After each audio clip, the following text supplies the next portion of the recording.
panjang umur sikit lagi. Sekira-kira kalau Allah Ta'ala matikan kita selepas Ramadan, kita akan makan. Jadi sebelum daripada bulan Ramadan, kita minta takwa sikit lagi. Mudah-mudahan dengan takdir, dengan orang kata apa, dengan qadar, dengan qada Allah Subhanahu wa taala, qada yang muallaq, yang bergantung dengan sesuatu perkara, mudah-mudahan Allah ubah takdir Allah. Hanya Allah yang boleh ubah takdir dia, kita manusia tak boleh. Cuma kita ini boleh berdoa, kerana doa itu sebagai wasilah muallaq yang bergantung dengan perkara yang kita buat.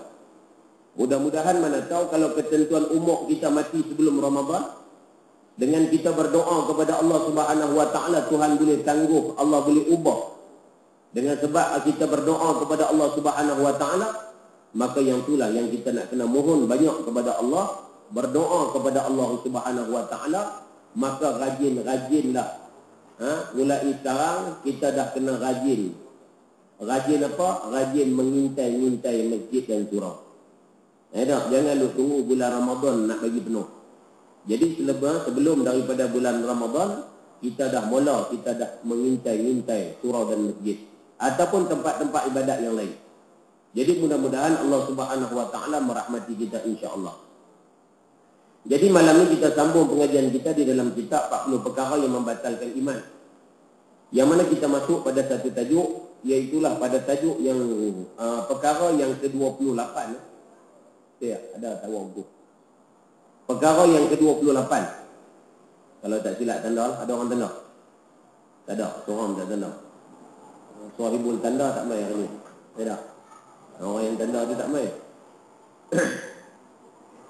Jadi kita masuk pada muka surat yang ke-20, perkara yang ke-28, iaitu gemar mengamalkan perkara bid'ah. Ini di antara salah satu daripada tajuk yang penting. Salah satu daripada perkara yang perlu kita nak kena ambil perhatian akhir zaman.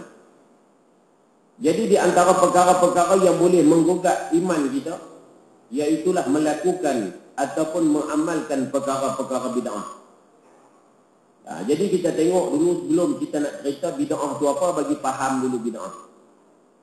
Orang kata bagi faham ke benda dulu. Macam saya cerita kat tuan-tuan dulu, kalau tak faham benda, camca dengan garpu pun tak boleh nak beza. Tak? Bulan dulu saya cerita dah berkenaan dengan camca dan garpu. Camca dan sudu. Tak? Cerita orang yang pergi ke utara, bila mamak tanya, nak camca, bila minta nasi goreng, order nasi goreng, mamak tanya nak camca ke? Dia tak tahu. Pasal apa bahasa sini panggil sudu. Jadi dia tanya kawan dia ni, nak ke? Dia kata, aku pun tak tahu. Hang tahu ke camca tu apa? Tak? Dia kata, aku pun tak tahu, tapi dah orang nak bagi sebab sajalah. Dia tak?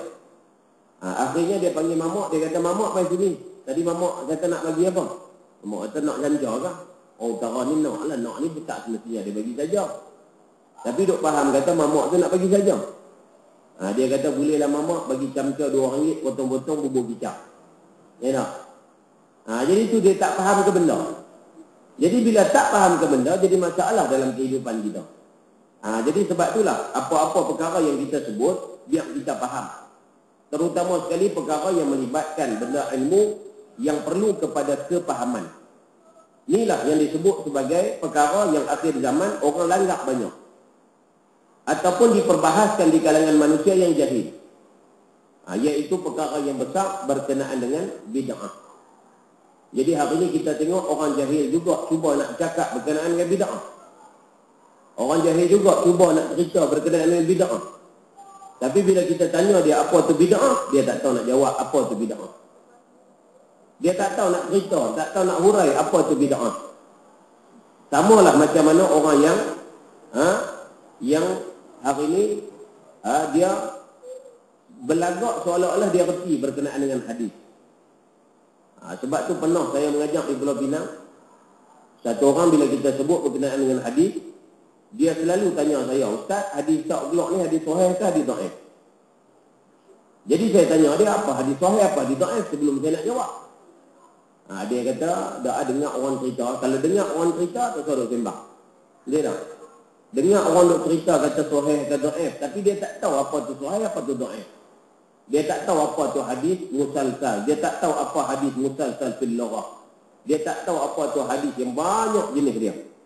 Tak? Jadi kalau benda yang kita tak reti, seelok-eloknya kita diam. Maka diam tidak menampakkan kebodohan kita. Seperti mana yang disebut satu kalam kata-kata hikmah. Satu kalam kata-kata hikmah. Seorang ulama dia menyebut ulama hikmah. Dia kata seseorang yang bodoh, bila mana dia bercakap, maka akan nampak kebodohan dia.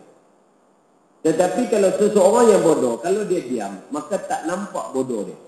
Dia tak? Jadi kalau dah bodoh, bercakap, nampak sangat bodoh dia. Dia tak nampak sangat tak erti dia. Tetapi kalau kita tak erti, kita tak cakap, maka tak nampak bodoh kita.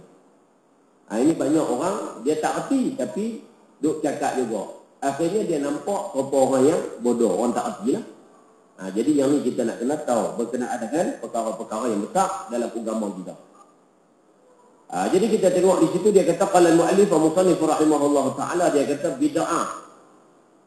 Bid'ah menurut bahasa, menurut lughah, bahasa istilah sebutan bahasa Arab, dia kata ialah mengadakan sesuatu yang baru. Jadi tiap-tiap mengadakan sesuatu yang baru, makna dia yang tu dia sebut bid'ah. Ya tak? Contoh kalau nak sebut secara orang kata secara bohong, kita nak sebut secara umum banyaklah. Motor bid'ah, handphone bid'ah. Ya tak? Benda baru lah. Zaman Nabi dulu mana ada motor. Ya tak? Zaman Nabi dulu mana ada kereta. Zaman Nabi dulu mana ada jam yang kita pakai di tangan. Jadi makna dia itu semua tiap-tiap benda baru bid'ah belaka. Jadi bila sebut bid'ah di segi lughah. Kemudian dia kata menurut istilah syarak, pengertian syarak yang ni yang kita nak perbahaskan malam ni. Di segi lughah tadi tak apalah, kita tinggal. Tapi apa yang kita nak, apabila datang dua pengertian, lughah dan istilah, maka didahulukan istilah. Lughah tak pakai, lughah tu di segi bahasa saja. Macam semayang. Semayang fil lughah apa? As-salatu fil lughah ad-du'a. Tiap-tiap doa tu semayang. Ya tak? Maka boleh berdoa. Berdoa semayang dah. Doa semayang dah. Kalau begitu cantik ya tak payah letih-letih main surau. Berdoa di rumah pun dah semayang dah. Yang tu di segi lughah tak boleh pakai. Tapi kita nak di segi mana? Kita nak di segi istilah. Dia kata menurut istilah syarak, bid'ah ialah mengadakan sesuatu yang baru. Jadi mengadakan sesuatu yang baru di dalam urusan agama. Yang mana sesuatu yang baru itu yang berlainan daripada yang disyariatkan oleh Allah Subhanahu wa taala. Mana kata berlainan daripada syariat Islam. Berlainan daripada syariat Islam, mana kata berlainan bertentangan perbuatan itu daripada apa yang diajar oleh Allah dan apa yang diajar oleh Rasulullah sallallahu alaihi wasallam, maka yang itu disebut sebagai bid'ah. Orang yang melakukan perbuatan bid'ah maka dia sebut mubtadi'. Kalau ramai-ramai buat bid'ah dia panggil mubtadi'in. Puak-puak ramai buat bid'ah. Jadi bid'ah itu satu benda, satu kelakuan yang mana satu perkara mengadakan sesuatu yang baru dalam urusan agama. Kalau urusan dunia dia tak panggil bid'ah. Macam mana naik motor, naik kereta tu urusan dunia, dia tak panggil bid'ah. Tapi kebiasaan diperbahaskan bid'ah, iaitulah perkara yang melibatkan urusan agama.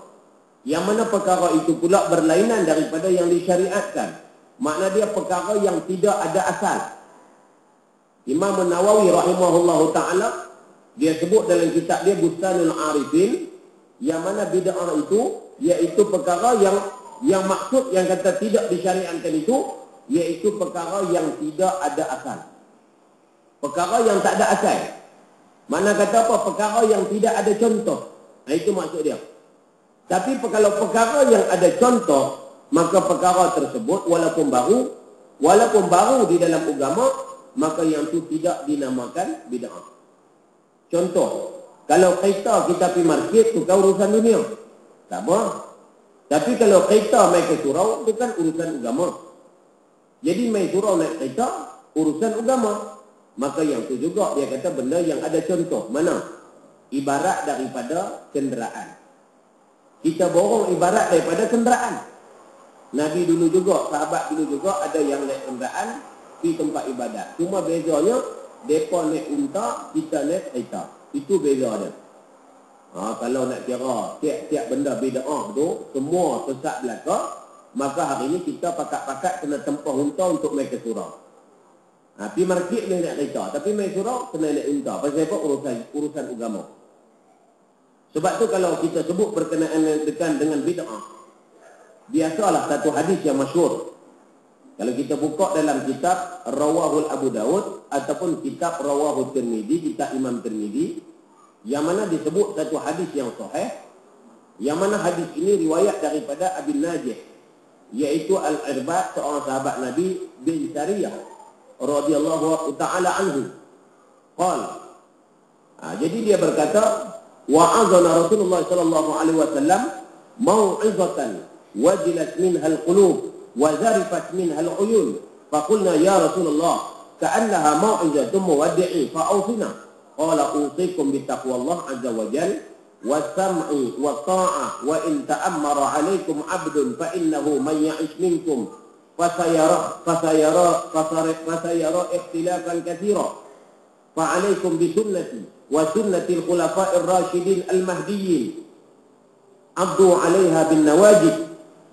Abdu mana dia gigit, 'alaiha bin nawajid wa iyyakum wa muhdatsatil umuri fa inna kulla bid'atin dalalah wa kullu dalalatin finnar. Yang ni hadis biasa kita duk dengar hari Jumaat. Memang selalu khotib duk ulang-ulang kat kita.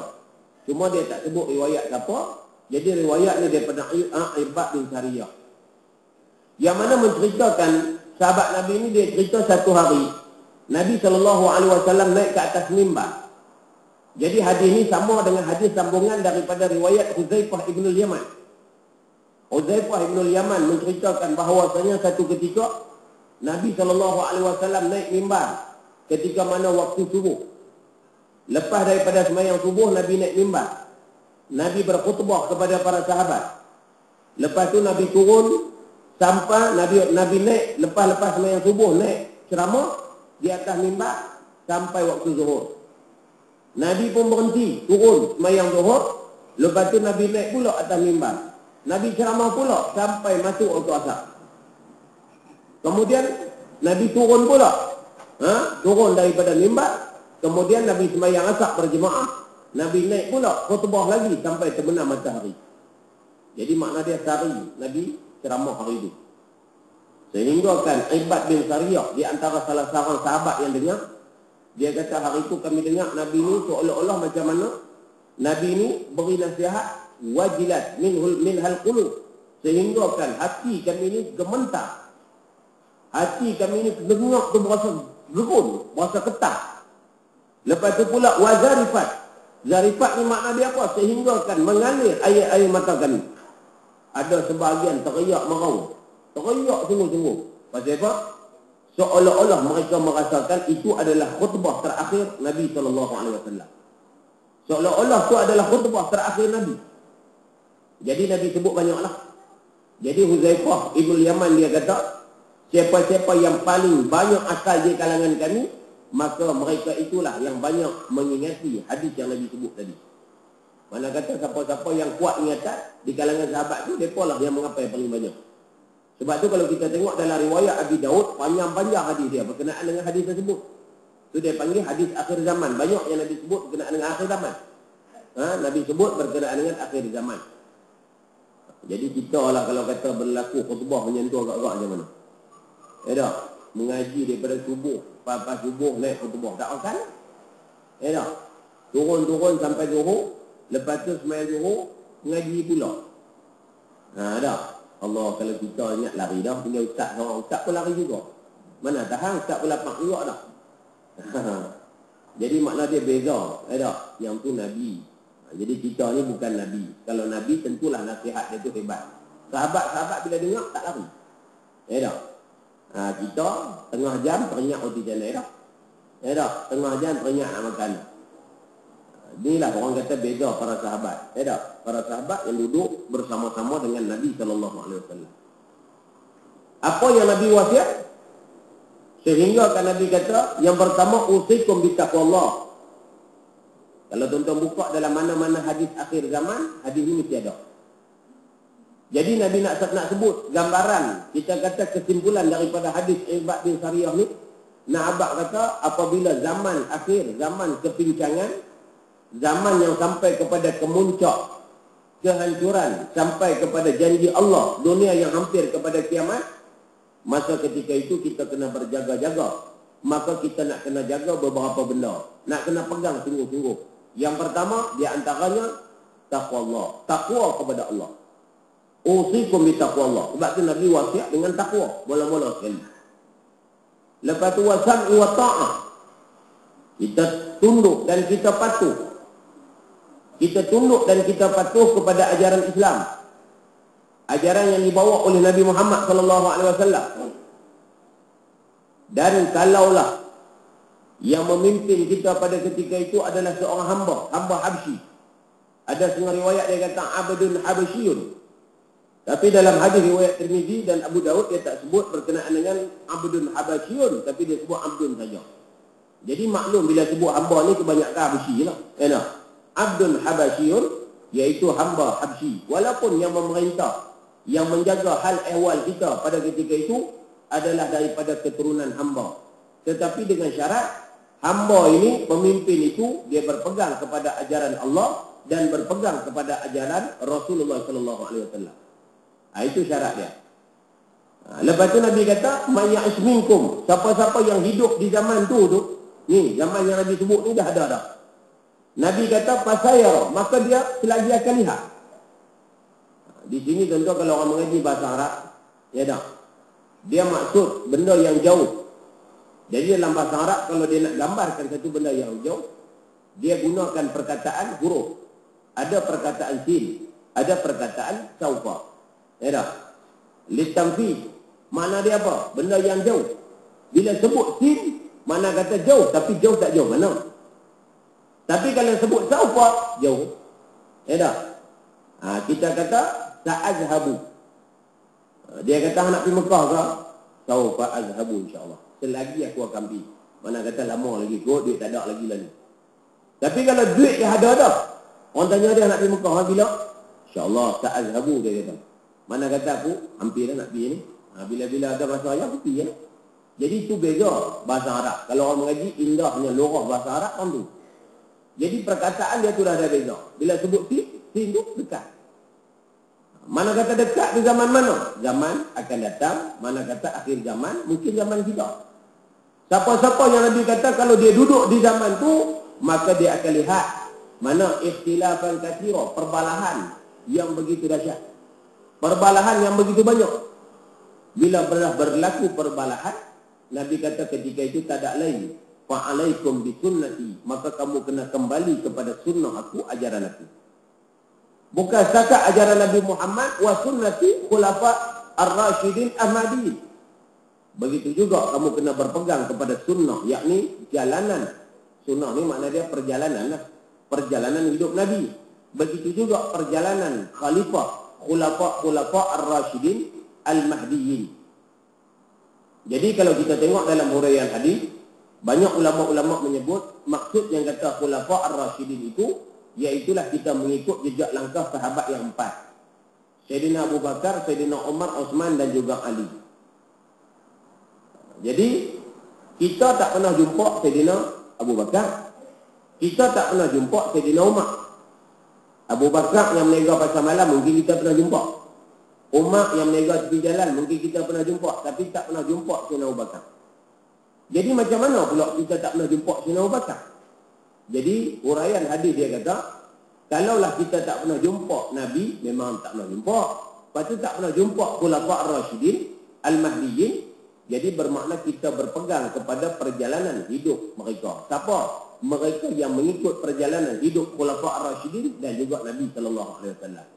Siapa selepas khulafa ar-rasyidin? Zaman sahabat, iaitulah tabi'in. Lepas daripada tabi'in, tabi'in. Lepas daripada tabi'in kurun yang ketiga, kurun yang keempat, Lepas tu, lepas daripada tu tidak ada dah tabi'in tak ada.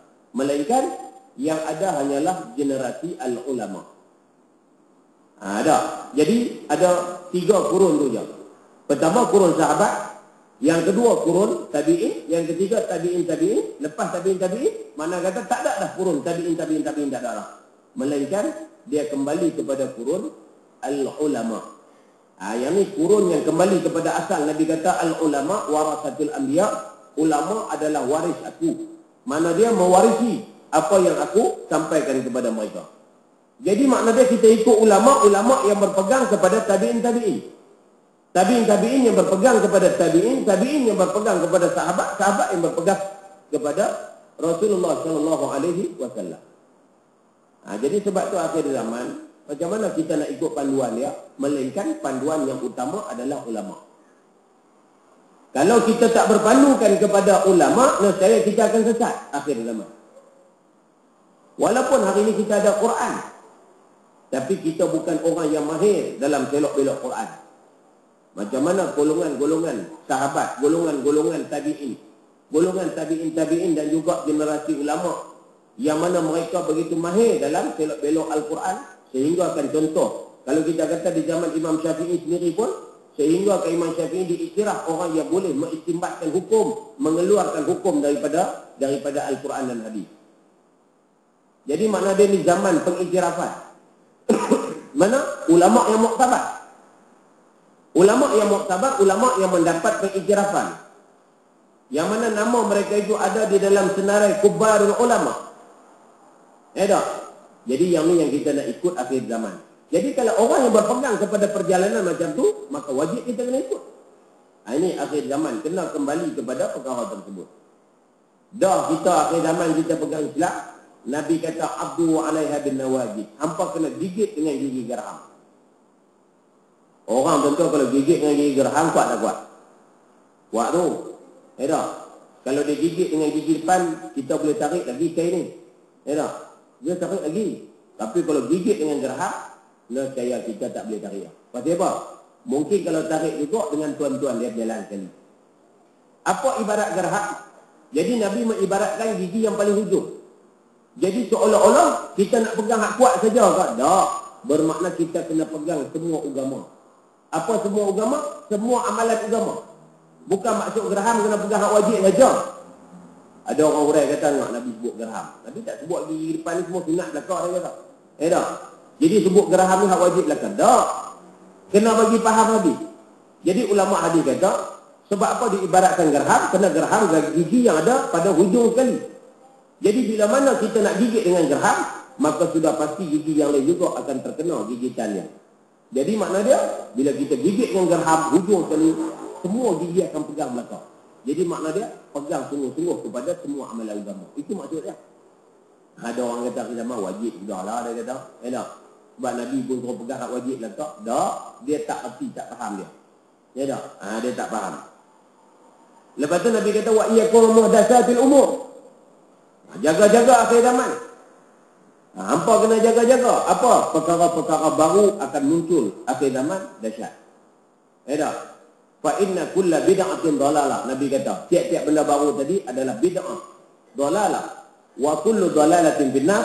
Tiap-tiap yang dalalah itu, benda yang bid'ah dalalah itu, maka finnar. Dia akan masuk dalam api neraka Allah SWT. Jadi sebab itu ulama-ulama dia membahagikan berdasarkan kepada hadis. Bid'ah tu banyak. Kalau kita buka Imam Asy-Syafi'i rahimahullah ta'ala sendiri, bila sebut berkenaan dengan bid'ah, dia kata al-bid'atu bid'atan. Bid'ah tu ada dua. Pertama dalalah. Bila Nabi sebut dalalah, tak dalalah dah ada. Tak?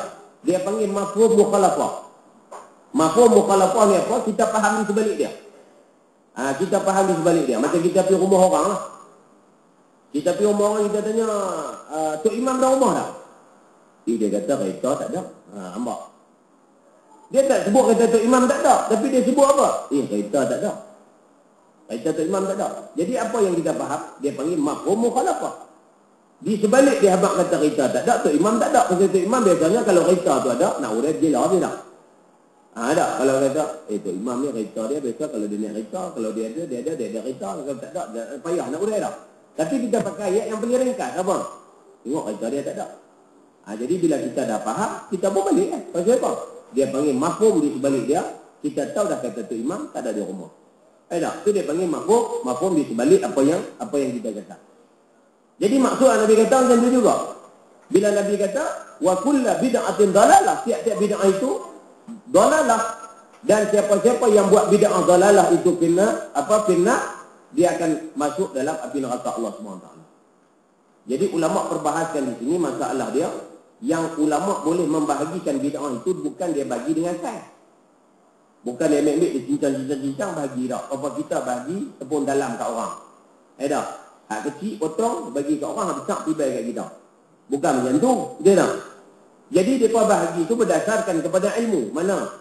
Dia ambil pahaman dia tentang kalimah Arab kulla. Kulla bid'atin dalal.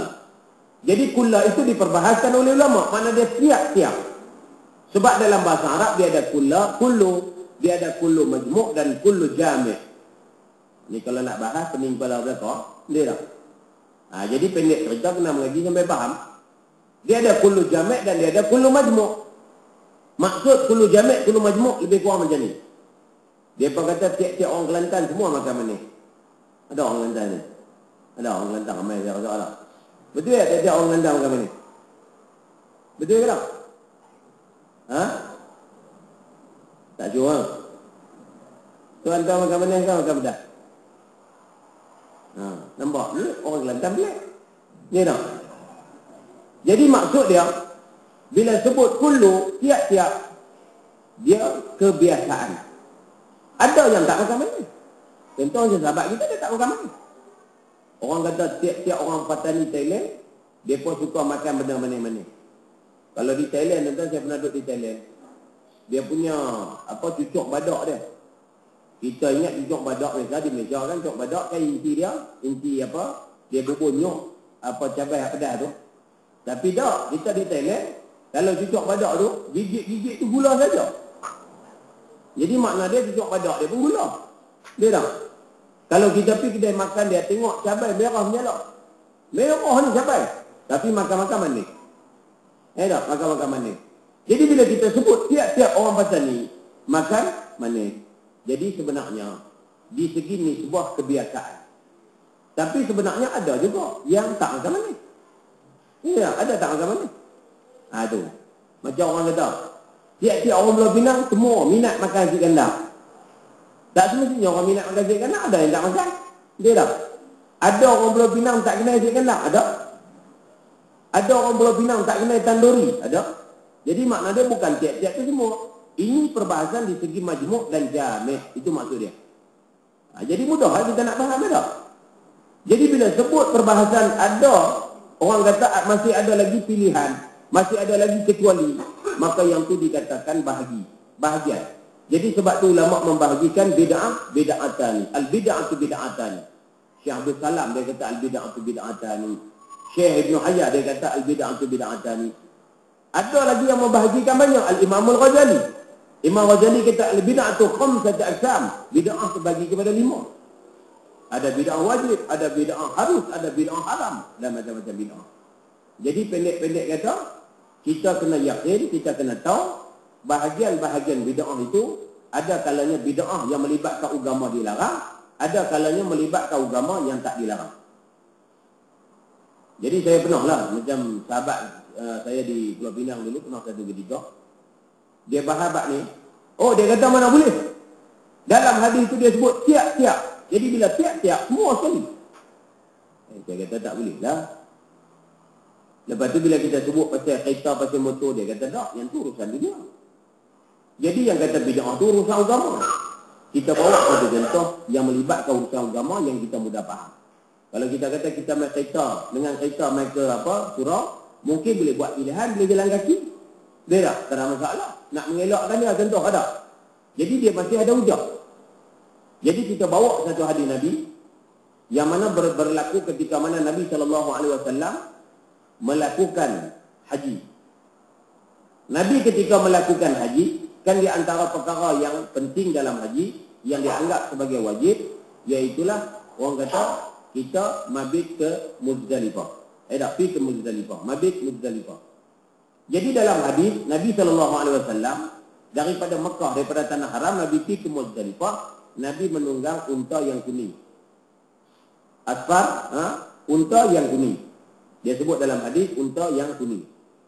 Jadi makna dia yang tu perkara rukun, perkara wajib dalam kita pergi buat haji di Mekah. Kan itu melibatkan urusan ibadat, melibatkan rukun, melibatkan wajib, tak? Melibatkan benda fardu. Maka kalau Nabi menunggang unta yang kuning, pendek cerita Nabi naik unta lah, senang. Abang kuning apa payah dah. Jadi Nabi naik unta daripada tanah haram, Nabi pergi ke Muzdalifah. Jadi saya nak tanya tuan-tuan yang ke Mekah, yang pergi buat haji, adakah tuan-tuan naik unta? Siapa naik unta? Mana kata kalau orang yang tak naik unta tak sah. Pasal melibatkan benda baru. Benda yang Nabi SAW tak pernah buat. Tak yang ni melibatkan ibadat. Dah bila kata macam tu, dia tak mesti nak jawab pula. Ni masalah lah. Jadi yang tu kita kena faham. Jadi kita tak mau akhir zaman orang berkelahi benda kecil-kecil, Yahudi duk bunuh orang lah. Dia tak? Kita duk berkelahi benda kecil-kecil, orang duk lawan hukum Tuhan. Kita tak mau macam tu. Kita orang Islam duk berkelahi benda kecil-kecil, akhirnya kampung kita, tanah kita, negara kita, orang-orang kafir tepuk tangan. Kita kadang-kadang nak marah juga benda halus-halus. Jadi kita kena ada tasamuh pula dalam bab ni. Tasamuh ni apa? Lapang dada. Lapang dada ni bukan payah dalam Islam. Contoh dia apa? Contoh dia bab halus-halus. Orang kata bab apa? Tahrikul asabi'. Dalam hadis dia sebut apa? Tahrikul asabi', gerak jari. Dalam gerak jari dia kata tak apalah kalau ada gerak jari. Nabi SAW gerak jari. Macam mana kaifiat gerak jari pula? Kena tahu pula. Tapi bila mereka baca hadis saja, dia tak ikut huraian panduan ulama. Maka dia gerak jari ikut dania. Tak?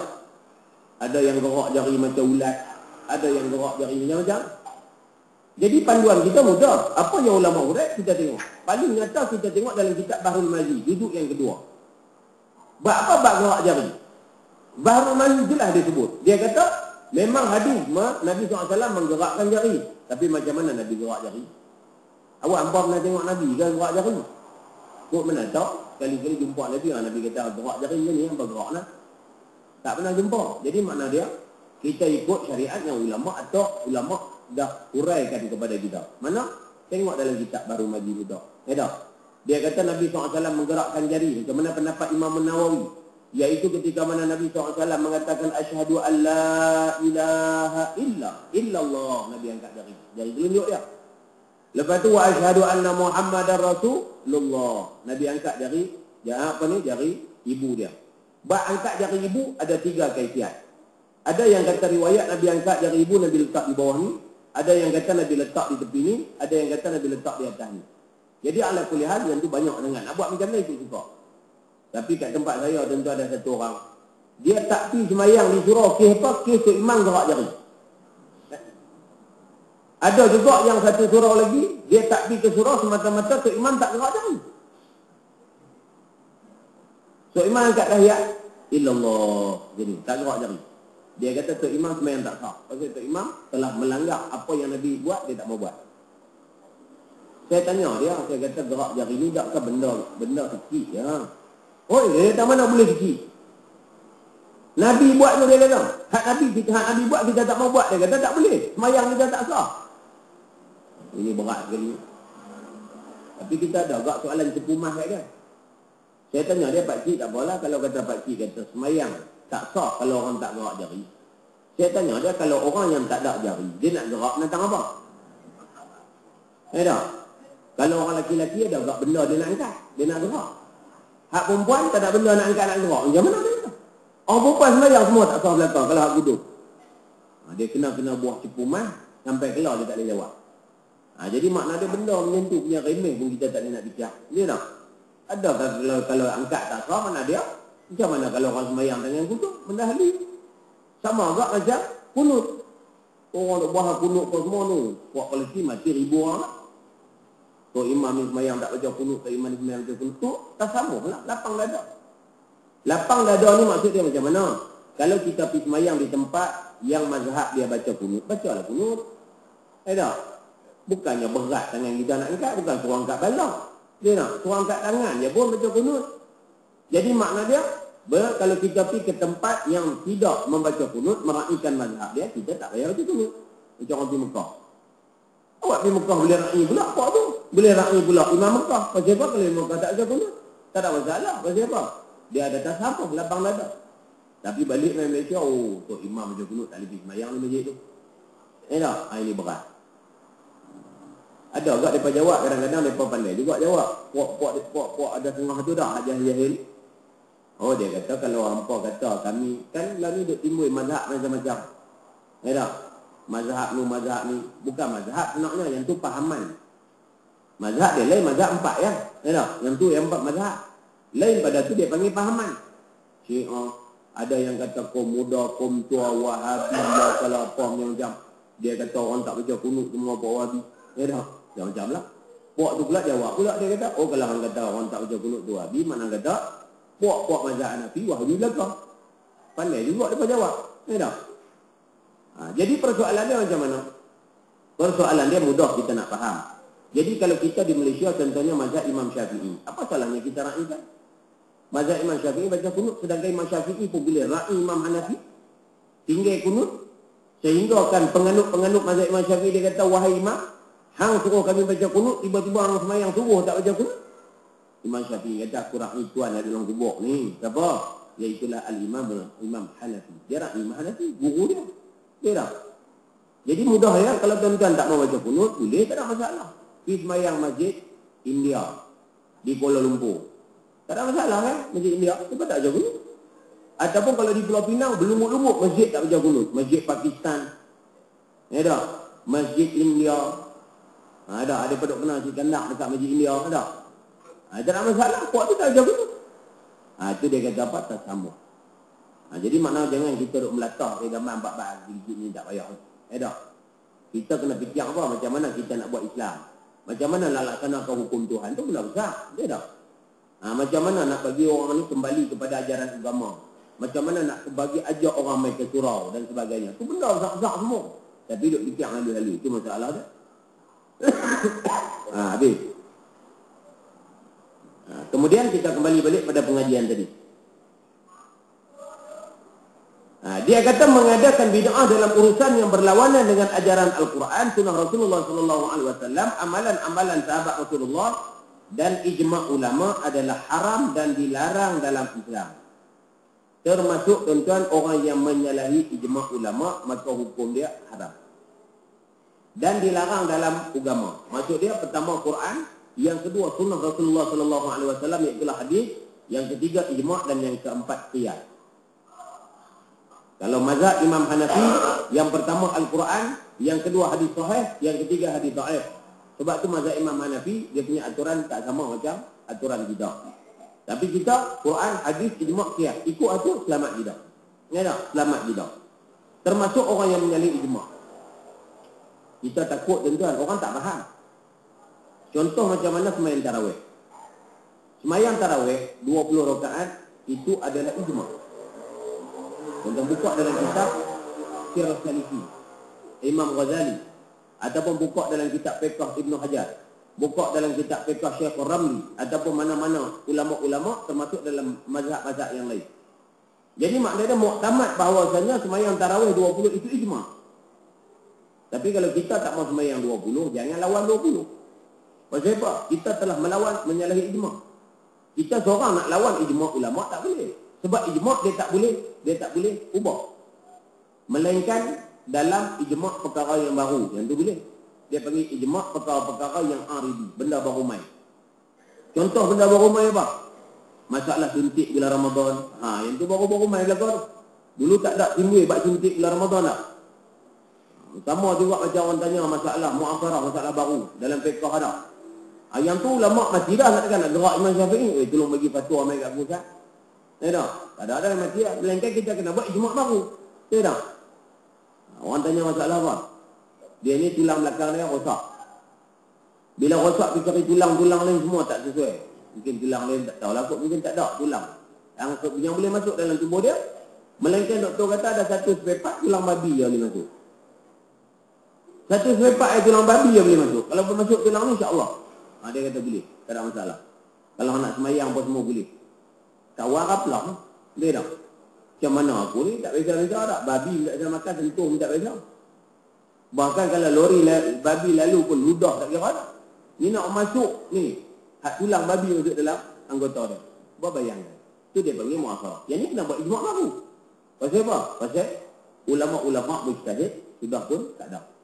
Ini tak apa, tak ada masalah. Tapi kalau benda yang dah di-ijma', kita tak boleh membatalkan ijma'. Itu masalah dia. Allah, ni akhir zaman banyak benda lah. Kita nak kena tahu berkenaan dengan perkara tersebut. Dia kata dan ijma' ulama' adalah haram dan dilarang dalam Islam. Banyak benda tuan-tuan. Jadi mudah-mudah cakap dia macam ni lah. Macam mana yang saya sebut tadi huraian Imam Nawawi. Kalau tuan-tuan nak kenal benda bina'ah dalam agama ni, mana benda yang tidak ada asal. Kalau ada asal tak apa. Contoh ada asal apa? Benda yang ada contoh. Contoh wirid. Dia berkata wirid lepas semayang tak ada zaman Nabi. Dia tak, wirid lepas semayang tak ada zaman Nabi. Padahal berlungut-lungut sebenarnya hadis. Di antara hadis yang paling zahir, hadis Ibnu Abbas radhiyallahu an menceritakan berkenaan dengan Nabi wirid. Tak apalah kalau orang kata tak ada wirid. Kita ambil contoh tak ada wirid. Jadi masalah tak ada wirid dalam bulan Ramadan dan lepas semayang. Jadi adakah Tuhan kata, ya Allah Taala sebut dalam Quran, ya ayyuhallazina amanu dzkurullaha dzikran katsiran. Wahai orang beriman, ingatlah Allah Taala banyak-banyak. Quran tak kata hang kena ingat waktu bila. Ayat ni umum. Hang nak ingat waktu bila ingatlah. Lepas semayang lagi cantiklah ulama kata ni. Ulama kata cantik juga ni ingat Tuhan banyak lepas semayang kalau ingat Tuhan. Kita masih lagi duduk berhubung dengan Tuhan, apa tak kalau kita ingat dia, zikir dia, lagi hebat. Allah itu sayang kita. Jadi ulama ambil yang tu. Tak? Jadi dia ambil tang maslahah dia panggil. Dia panggil tang maslahah. Yang kedua ulama ni tuan-tuan dia buat, ulama ni Allah dia bagi firasatul mukmin. Yang Nabi kata ittaqu firasatul mukmin, hangpa kena takut firasat orang yang beriman. Ulama-ulama yang ada firasatul mukmin. Pasal apa? Fa innahum yanzuru bi nurillah. Kerana mereka itu menilik dengan cahaya Allah. Bukan mereka pandang dengan akal mereka semata-mata. Mana kata ulama dulu susun wirid tu tuan-tuan. Dia dah tahu dah. Puak akhir zaman ni semua hak gini. Balok-balok semua. Dia nak. Kalau duduk di rumah hampa suruh sembang. Siapa boleh wirid di rumah? Siapa boleh berzikir di rumah? Tentulah kita tak mampu. Bukan kata tuan-tuan. Saya tak mampu nak berzikir di rumah. Tapi nasib baiklah kita boleh main surau. Boleh juga wirid lepas semayang. Jadi ya. Tak? Dia dah tahu dah penyegan. Sebab apa? Banyak mazhab al-Malasi akhir zaman. Dia tak? Jadi sekurang-kurangnya hampa main surah, hampa boleh ingat Tuhan. Sekurang-kurangnya hampa main surah, hampa boleh berzikir. Esok Allah Ta'ala tanya hampa zikir dah la ilaha illallah. Aku zikir ya Allah. Bila? Lepas semayang.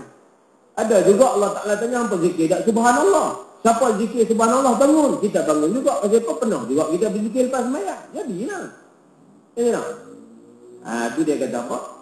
Dia ambil tentang maslahah dia. Jadi dia tahu. Dia tengok dengan nur Allah Subhanahu Wa Ta'ala. Itu dia pandang. Jadi pendek-pendek cerita tuan-tuan. Orang berzikir itu bukan mencarut. Tak mencarut. Dia tak? Ada orang zikir haram dia ada, haram dia tak ada. Kalau zikir macam tu betul, itu adalah bid'ah mungkar. Bukan sekat dalalah, bid'ah mungkar. Dia tak? Tapi yang dizikirkan itu semua yang ada contoh. Mana ada contoh? Lepas mayang kita astaghfirullahalazim. Kan Allah suruh istighfar. Banyak ada. Fastaghfiru li dzunubihim apa istighfar banyak ayat dia suruh kita istighfar. Lepas tu kita sebut la ilaha illallah wahdahu la syarikalah. Banyak hadis suruh zikir macam tu. Lepas tu kita sebut apa? Allahumma ajirna minan nar, Allahumma ajirna minan nar. Banyak ayat Quran hadis suruh kita berdoa mengelak daripada api neraka dan sebagainya. Lepas tu baca pula Allahu la ilaha illa wal hayyul qayyum. Dakkah yang tu baca sebahagian daripada Quran dapat pahala. Lepas tu kita baca pula suratul Fatihah. Dakkah tu juga ayat Quran. Lepas tu kita baca pula subhanallah dan sebagainya. Dakkah subhanallah tu hadis Nabi bagi kepada Sayyidatina Fatimah radhiyallahu anha. Jadi makna dia semua ada contoh.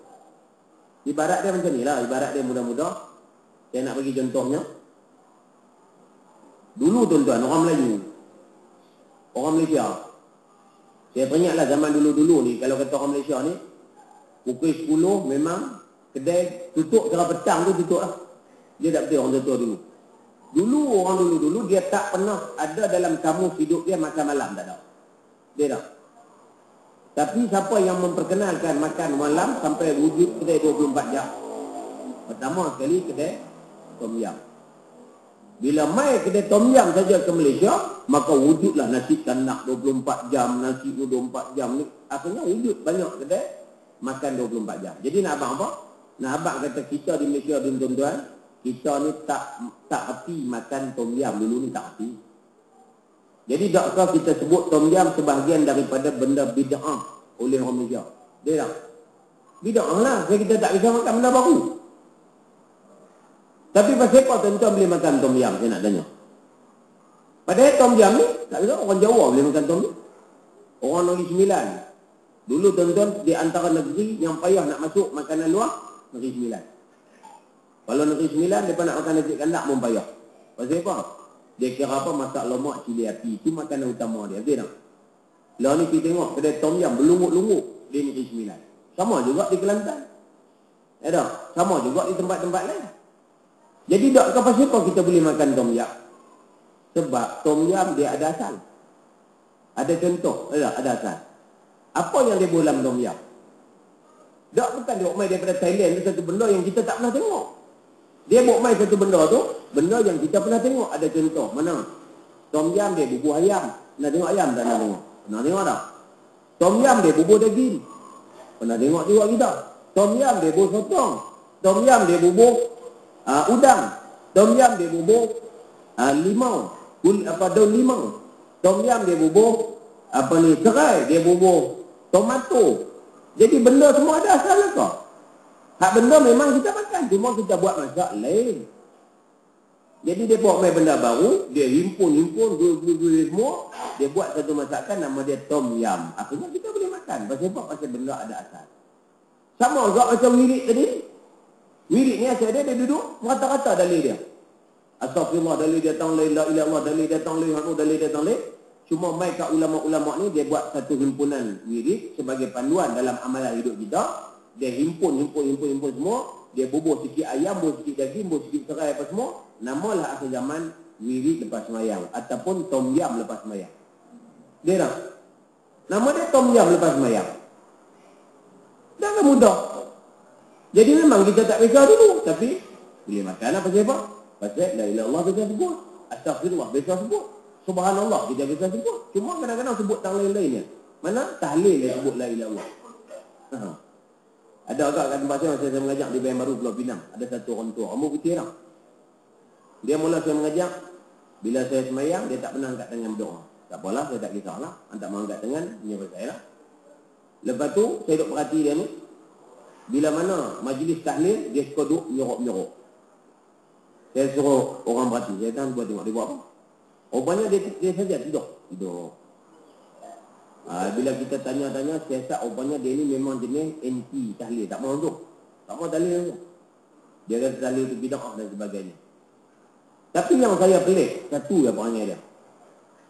Orang tu waktu tahlil, kita duk tahlil, la ilaha illallah. Dia lena.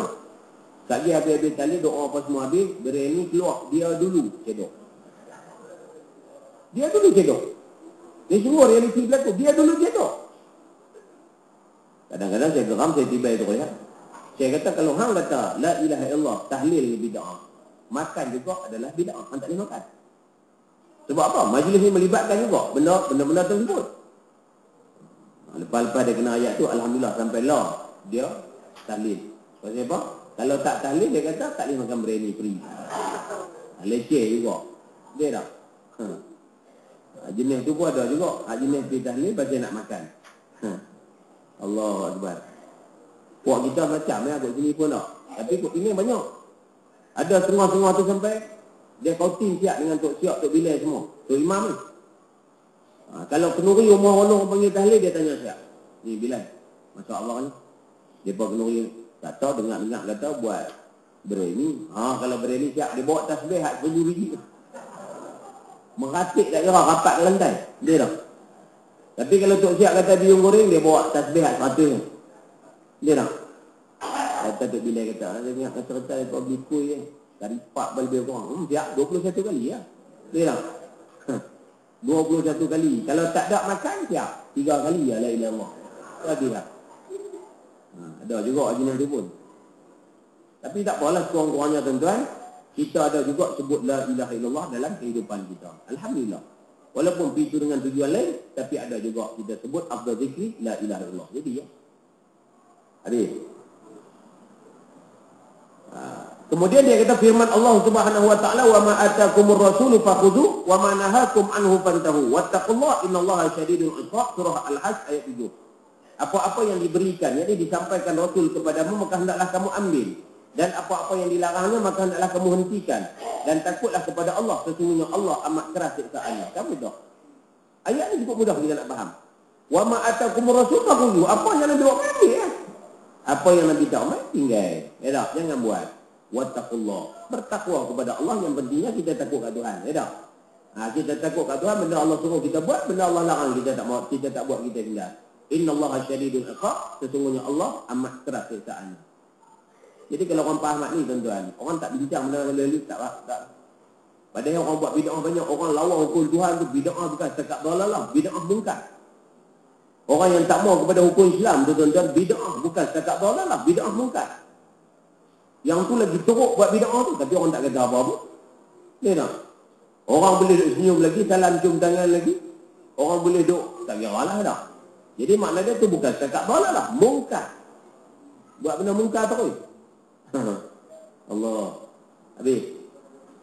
Rasulullah sallallahu alaihi wasallam bersabda, "Fa idza amartukum bi syai'in fa'tu minhu mastata'tum wa idza nahaitukum an syai' fad'u." Rawahu Muslim. Nabi kata, maka jika aku perintahkan padamu akan sesuatu, maka laksanakanlah sekuasamu. Dan jika aku melarang akan sesuatu padamu, maka tinggalkanlah perkara yang dilarang itu. Itu hadis riwayat Muslim. Sebab tu kita tuan-tuan, jangan banyak tanya sangat. Siapa nak kena begitu, kita banyak tanya. Sebab zaman Nabi pernah mencela sahabat yang suka banyak tanya. Nabi kata, jangan kamu jadi seperti mana Bani Israel. Kan kisah Bani Israel, bila mana Nabi Musa, bila mana dia suruh ambil Baqarah, lembu, dia tanya pula lembu macam mana? Tak? Lah kali sebut dalam Quran, faqi'ul launuha tasurun nazirin, baqaratun safra. Tak? Jenis lembu safra, kulit dia bulu kuning. Mampu nak cari benda tu. Ya tak? Jangan duduk tanya banyak sangat. Allah, ni kita ni banyak sangat. Kita ada tanya sebab tu kadang-kadang tanya sampai tak buat. Macam orang duk tikai lah, tarawih 10-8, dia kata duduk di rumah tengok wrestling lagi bagus. Padahal itu bid'ah lah tu. Bid'ah mana? Bid'ah mungkar.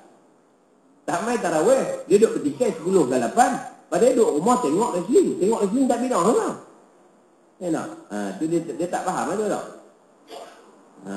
Bukannya Sayyidina Umar wrestling pakai spender macam tu. Dia tak? Bukan duk tutup aurat buat tu. Pokoklah tengok tutup aurat, tak pahala lagi sikit. Kemudian Rasulullah sallallahu alaihi wasallam bersabda, "Man ahdatsa fi amrina hadza ma laysa minhu fa huwa raddun." Rawahu Muslim. Nabi kata, barang siapa mengada-adakan sesuatu dalam urusan agama, maka agama kami tanpa ada dasarnya. Tuan-tuan, tanpa ada dasarnya. Dia kata ma laysa minhu. Tu yang Imam Nawawi kata, maksud ma laysa minhu tu benda yang tak ada dasar, tak ada contoh, tak ada asas dia. Itu maksud dia. Maka sesuatu itu tertolak. Sesuatu itu tertolak. Hadis rawahu Muslim. Macam ni duduk pakai jam, ni duduk fikir tak? Ada orang duduk fikir hampa pakai jam tangan kanan sebab Nabi suka pakai tangan kanan. Siapa pakai jam tangan kiri tu, yang tu menyalahi sunnah. Memanglah tuan-tuan, Nabi suka pakai sesuatu di tangan dengan tangan kanan. Tapi persoalannya Nabi tak pernah pakai jam. Pernah Nabi pakai jam? Mana ada Rolex zaman Nabi? Mana ada Omega? Tak ada. Itu persoalannya ada. Kalau orang nak bertikai boleh.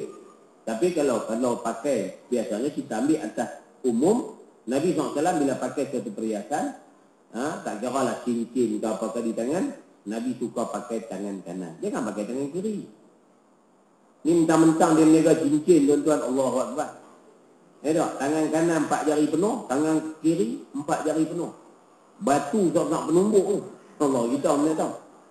Tu kalau dia punggai orang pingsan ICU boleh tu. Pasal apa Nabi tak bagi pakai? Tangan kiri ada hikmah. Ada hikmah. Sebab kat tempat saya pernah berlaku tuan-tuan, orang pakai cincin tangan kiri. Siapa dia? Satu mamak nasi kandak pakai cincin tangan kiri. Mamak ni tuan-tuan kerja dia tebak roti canai. Tebak roti canai. Dia duduk tengah-tengah tebak sakit perut. Ini pagi-pagi ni. Waktu orang rancak makan ni, dia 7:30, 8 dah. Dia pun masuklah tandas. Masuk tandas maklum saja lah, ada orang ramai. Dia kurang lah dah keluar. Lepas tu sekali dia terus pegang-pegang tepung, orang tebak ujiannya. Baru dia tarik, serang, tarik lah. Lepas tu dia tebak. Member makan-makan pun. Apa ni dah? Ya tak? Rupa-rupanya mamak tu dia pakai tangan, cincin tangan kiri. Basuh tak cuci, dia lekat dah ni. Bila lekat je lah ni, sekali dia tarik original ni, serang. Berjalok rendah original ni. Boleh tak? Nak sama macam parpu. Dan semua ni cerita betul, bukan cerita lawak. Saya sampai lah, kalau saya pergi kedai roti canai, saya tengok mamak tu pakai cincin ke tak? Semua sampai lah. Kalau dia pakai tangan kiri, saya tak makan. Pasal apa? Yang tu yang Nabi kata menyalahi sunnah. Ni benda-benda yang orang pandang remeh. Padahal benda tu besar tau. Dia tak? Ialah melibatkan makanan dan sebagainya. Allah. Jadi tuan-tuan, jaga juga. Kalau orang pergi tebak roti canai tangan kiri, jaga. Ada? Tu pakai cincin. Kadang-kadang kita tak faham orang nak ambil sunnah ni tuan-tuan, dia tak faham. Sama juga macam bab cincin. Bab cincin. Dalam mazhab Imam Syafi'i rahimahullah ta'ala, cincin ni, qadar mana kita boleh pakai? Ada? Dia qadar adat dia panggil. Qadar adat. Lepas pada qadar adat, hukum dia haram. Contohnya, orang Malaysia ni biasa pakai cincin berapa? Orang lelaki lah, orang perempuan saya kira. Orang perempuan dia boleh pakai cincin banyak mana pun. Orang lelaki. Qadar adat dia pakai berapa? 2 pelik tak? Tak boleh tak? 3 pelik tak? 3 rasanya okey lagi tak? Tapi kalau main 4, yang tu dah menyalahi adat. Jadi makna dia ulama hukum, kalau lebih daripada 3, hukum dia haram. Batu pok-pok jual batu. Dia kata apa? Ni saya jual ni sunnah Nabi. Hang jual batu suruh orang pakai cincin, suruh amalkan sunnah Nabi, tapi hang amalkan sunnah Nabi tak betul. Hang pakai cincin sampai 8 jari. Sampai 10 jari. Kalau ada jari lebih lagi, nak pakai lagi. Jadi makna dia dah menyalahi sunnah. Sebab tu kita nak beli cincin pun kena tengok orang yang faham sunnah sama. Ada? Jangan beli yang tak faham sunnah. Jadi bila tak faham, kita pun jadi juga tak faham. Habis. Kemudian yang ke-29, membuat peraturan atau undang-undang yang berlawanan dengan petunjuk Allah dan Rasul. Ini perkara yang ke-29, tadi perkara yang ke-28. Ini masuk yang ke-29, iaitu membuat peraturan ataupun mengadakan peraturan atau undang-undang yang berlawanan dengan petunjuk Allah dan Rasulnya. Ini juga perkara yang boleh melibatkan iman. Mana? Firman Allah Subhanahu wa taala, "Wa may yushaqiqir rasul min ba'di ma tabayyana lahul huda wa yattabi' ghayra sabilil mu'minin nuwallihi ma tawalla wa nuslihi jahannam wa sa'at masira." Surah An-Nisa ayat 115. Allah Ta'ala kata, barang siapa yang menentang Rasul sesudah nyata petunjuk baginya, lalu pula mereka mengikut bukan jalan-jalan orang mukmin, nescaya kami angkat dia menjadi pemimpin apa yang dipimpinnya, dan kami masukkan dia ke dalam neraka jahanam. Itulah sejahat-jahat tempat kembali. Allahu Akbar. Na'udzubillah, kita tak maulah ikut yang jenis macam ni, ikut nak bawa kita di hari kiamat masuk neraka, kita tak mau. Ya tak? Kita nak hak kita duduk ikut ni, yang pegang panji-panji depan dia orang yang nak kepada agama, nak kepada taat kepada agama dan juga taat kepada perintah Allah SWT. Yang pegang panji itu adalah Rasulullah SAW. Firman Allah Subhanahu wa taala, "Summa ja'alnaka ala syari'atin minal amri fattabi'ha wa la tattabi' ahwa alladziina la ya'lamun." Surah Al-Jathiyah ayat 18. Allah Ta'ala kata, kemudian kami jadikan kamu Muhammad di atas syariat, yakni peraturan. Allah buat Nabi sekali dengan peraturan, turunkan Nabi sekali dengan peraturan. Maka dia kata, minal amri, di antara urusan agama. Fattabi', maka ikutlah syariat. Wala tattabi' ahwa, dan jangan kamu menurut hawa nafsu orang-orang yang tidak berilmu. Jadi ini dalil jelas kata, sebenarnya orang yang tak mau syariat Tuhan ni tuan-tuan, orang yang ada ahwa. Apa ahwa? Orang yang ikut nafsu. Jadi orang yang ikut nafsu memang dia tak mau kepada syariat Islam. Memang tak mau. Macam mana puak yang suka merendek, puak suka couple. Dia kata aku kalau aku ikut Islam, dia kata susah juga ikut Islam, tak bagi couple lah. Leceh. Dah lah. Itu siapa dia tak mau ikut? Pasal awal nafsu. Dia tak. Sebab tu depa orang-orang yang macam ni depa beri makan hawa nafsu. Buat hiburan. Buat apa nyanyian, tarian, golek dan sebagainya. Pasal apa? Nak letak ahwak. Bila ada ahwak, dia tak mau syariat Tuhan. Dia tak mau syariat Allah. Pasal apa? Pasal ada ahwak di situ. Ikut hawa nafsu dia. Orang minum arak mau syariat Tuhan. Cuba pergi tanya puak minum arak. Apa mau jalan kuduk? Apa mau ke tak? Dia pun tak mau. Dia tak. Dia kata huduk payah. Kalau kena huduk payah. Kalau kami nak minum arak. Dia tak. Sebab tu dia tak mau buat kempen minum arak tu haram. Tak ada. Tapi kempen nak kita pergi berjalan, pakailah tali pinggang keledar. Dia tak. Padahal tak pakai tali pinggang bukan masuk neraka pun. Undang-undang dunia. Dia tak. Tapi kalau tak ikut pun Tuhan, masuk neraka. Tapi benda ni orang tengok remeh. Dia tak. Orang pandang. Tu besar sekali. Jangan langgar lampu isyarat. Merah terpacak berhenti. Dia tak. Punya taat buat kita. Sampai duduk tu belah-belah kampung tu, gerik sana tu. Pukul 3 pagi, traffic light merah, berhenti lagi. Pasal apa? Pasal dah duduk dalam kepala dia. Kalau aku langgar merah, kena saman. Kalau aku langgar merah, salah undang-undang. Pasal apa undang-undang tu dia boleh tanam? Pasal benda yang diulang-ulang. Apa salahnya kalau orang ulang dalam TV je tak? Mencuri, hukum dia macam ni. Ada. Merogol, hukum dia macam ni. Orang yang buat pelacuran, hukum dia macam ni. Orang yang minum arak sebat 40 rotan. Apa salahnya ni? Lama-lama masuk dalam pemikiran orang. Akhirnya orang takut nak buat. Ada. Sama macam tadi. Bila ada ulang berhenti lampu merah, tak buat. Lampu merah kena berhenti pun. Dia tak boleh. Lama-lama dia berhenti juga. Padahal polis sebelah gerik tu lena dah pukul 3 pagi. Dia dah. Orang gila ya berhenti kalau pukul 3 pagi tempat-tempat macam tu. Silat-silat berhenti penyamu mai rompok kita. Leceh gila. Tu. Ni masalah orang kata orang kita. Tapi itulah. Dia boleh taat hukum dunia. Tapi dia payah nak taat hukum akhirat. Pasal apa? Pasal ahwak, nafsu macam-macam. Itulah yang banyak berlaku. Sebab tu orang tak mau hukum Islam macam tu. Dia tak mau hukum Islam bukan pasal apa pun. Kita tanya dia ada hukum Islam ada. Tapi pasal apa? Tak mau ikut. Pasal hawa. Kalau aku ikut Islam, aku tak boleh rasuah. Aku tak boleh riba. Aku tak boleh kailang. Ya tak? Aku tak boleh merampas orang dan sebagainya. Jadi itu alasan biasa. Orang-orang juhalak dia panggil tak. Jadi kita berhenti dulu insyaAllah. Di antara dia lagi, perkara yang ke-30, tidak beradab terhadap Rasulullah SAW. Ini perkara yang 30 ni, ayat dia, surah Al-Hujurat 1 ya. Saya sebut pada tuan-tuan sekejap itu, kita masuk perkara 31. Dia kata, Ya ayyuhallazina amanu la tarfa'u aswatakum fawqa sautin nabi wa la tajharu lahu bil qawl kajahri ba'dikum li ba'din an tahbata a'malukum wa antum la tash'urun. Ayat surah Al-Hujurat ayat 2. Jadi ayat dia, hai orang-orang yang beriman, janganlah kamu tinggikan suaramu di atas suara Nabi. Dan janganlah kamu keraskan perkataanmu kepadanya seperti kekerasan perkataan sebahagian kamu kepada yang lain. Kerana takut akan hapus pahala amalanmu sedang kamu tiada menyedari. Jadi kalau kita tengok huraian dalam kitab tafsir, maksud yang kata jangan mengangkat suara ni makna dia jangan kita melawan Nabi. Ya tak? Kita beradab dengan Nabi walaupun Nabi SAW dah wafat. Ya tak? Beradab dengan Nabi sama macam sahabat beradab dengan Nabi.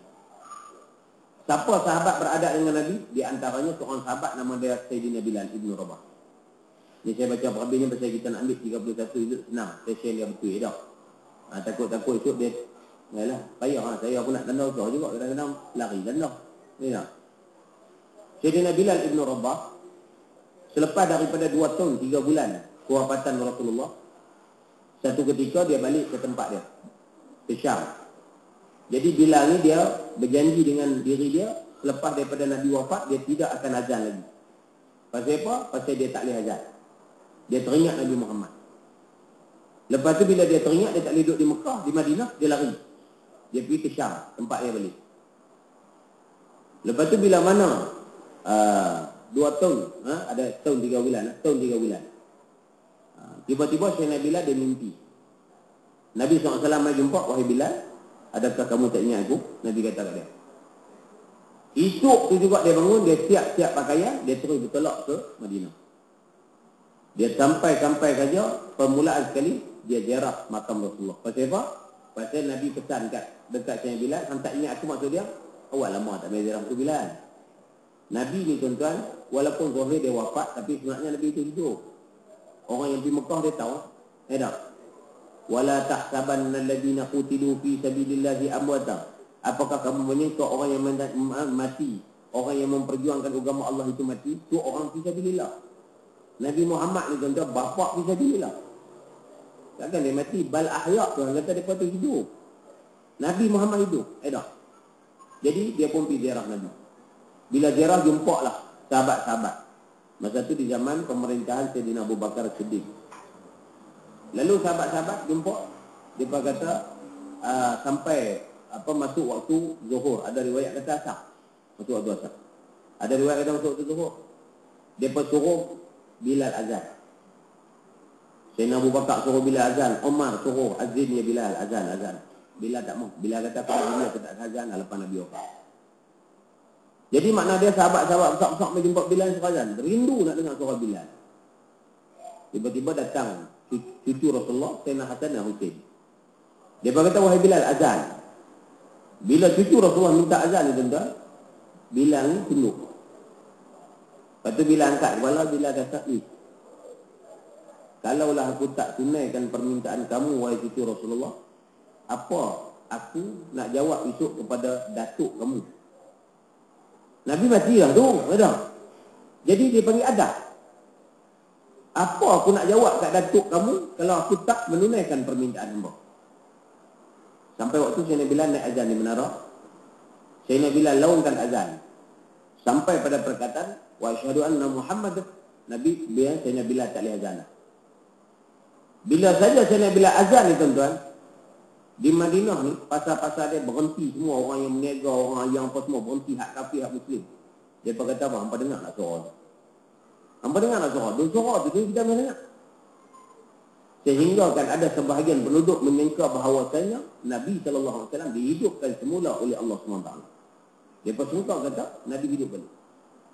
Dan menurut riwayat dia kata itulah tangisan yang begitu dahsyat selepas daripada kewafatan Rasulullah, iaitu setahun 3 bulan selepas daripada Nabi wafat. Itulah tangisan yang paling hebat.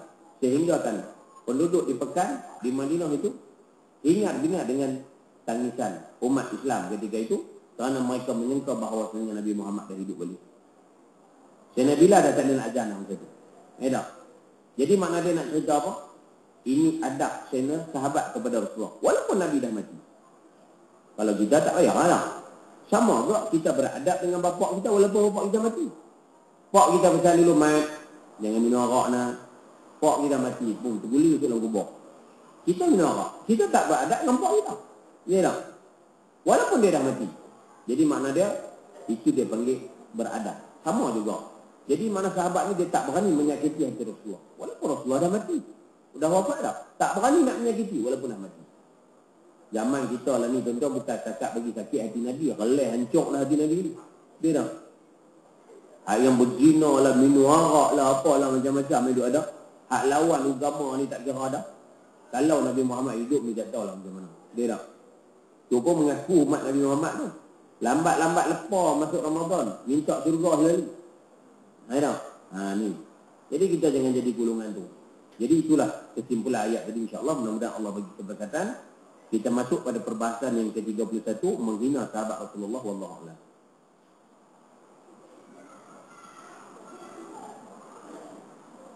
Jadi saya rasa pada itu insyaAllah mudah-mudahan Allah Subhanahu Wa Taala memberkati dan merahmati kita. Jadi apa yang saya sampaikan itu mudah-mudahan memberi manfaat kepada diri saya. Begitu juga tuan-tuan yang hadir. Apa yang saya sampaikan itu kalau ada manfaat ambillah. Kalau apa yang tak ada manfaat maka tinggallah. Jadi yang baik datang daripada Allah, yang buruk dan yang jahat itu datang daripada kelemahan dan kedhaifan ilmu yang ada pada saya. Jadi macam biasa sebelum daripada saya berhenti, hari ini saya ada bawa satu benda spesial kepada tuan-tuan di sini. Saya ada bawa ni mi kering, rumpai laut. Jadi rumpai laut kan sekarang dah masyhur, tak? Jadi rumpai laut ni di antara tanaman yang sekarang ni menjadi sebutan orang. Sebab apa? Rumpai laut dia merupakan satu makanan yang cukup hebat. Sebab dalam tu saja dia ada omega 3 dan ada omega 6, termasuklah dia punya serat dia tinggi, fiber dia. Jadi mi ni tuan-tuan buat, orang Pulau Pinang buat. Kalau tuan-tuan nak jumpa orang Pulau Pinang yang buat, malam ni saya bawa tuan yang buat sendiri. Tuan yang buat sendiri nanti dia akan jual sendiri mi dia. Tak? Ni yang buat sendiri. Hari ni kita bawa tuan Kelang. Dia sanggup tinggal Kelang dia. Pasal nak abang kat tuan-tuan ni. Tak? Jadi kehebatan dia buat melalui kajian USM. Akhirnya wujud satu mi. Yang mana mi ni, kalau tuan-tuan masak, simpan lama dia takkan keras. Pasal apa? Pasal dia ada rumpai laut.